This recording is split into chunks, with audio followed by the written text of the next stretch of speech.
ସାଙ୍ଗମାନେ, ମୁଁ ଆପଣମାନଙ୍କୁ ମୋ ଚ୍ୟାନେଲକୁ ସ୍ୱାଗତ କରୁଛି। ସାଙ୍ଗମାନେ, ମୁଁ ଆପଣମାନଙ୍କୁ ଏକ ବାଦାମର ଗପ କହିବାକୁ ଯାଉଛି। ଆପଣମାନେ ଏହି ଚିତ୍ରରେ ଦେଖୁଛନ୍ତି ଯେ ଗୋଟେ ବାଦାମ ସିନେମା ଦେଖିବା ପାଇଁ ଟିକେଟ କାଉଣ୍ଟରକୁ ଟିକେଟ କରିବାକୁ ଗଲା।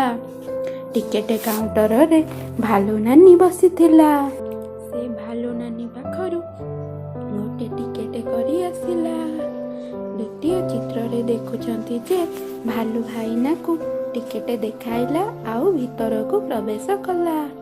ତୃତୀୟ ଚିତ୍ରରେ ଦେଖୁଛନ୍ତି ଯେ ବାଦାମଟି ନିଜ ଚେନ୍ ଖୋଲିଲା। ଚତୁର୍ଥ ଚିତ୍ରରେ ଦେଖୁଛନ୍ତି ଯେ ବାଦାମ ନିଜ କବାଟ ଭଳି ଖୋଳକୁ ଖୋଲି ସେଥିରୁ ଦୁଇଟି ବାଦାମ ମଞ୍ଜି ବାହାରିଲେ। ସେ ଗୋଟେ ଉପରେ ଆଉ ଗୋଟେ ବସିଥିଲେ। ତାପରେ ପଞ୍ଚମ ଚିତ୍ରରେ ଦେଖୁଛନ୍ତି ଯେ ଦୁଇଟି ବାଦାମ ମଞ୍ଜି ଗୋଟେ ଟିକେଟ କରି ଦୁଇଟି ସିଟରେ ବସି ମୁଭି ଦେଖିଲେ।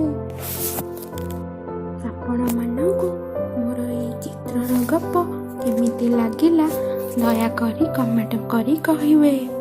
ଆପଣମାନଙ୍କୁ ଯଦି ଏହି ଗପଟି ଭଲ ଲାଗିଛି, ହୃଦୟକୁ ଛୁଇଁଛି, ଗୋଟେ ଲାଇକ୍ ଆଉ ସେୟାର ସବସ୍କ୍ରାଇବ୍ ନିଶ୍ଚୟ କରିବେ।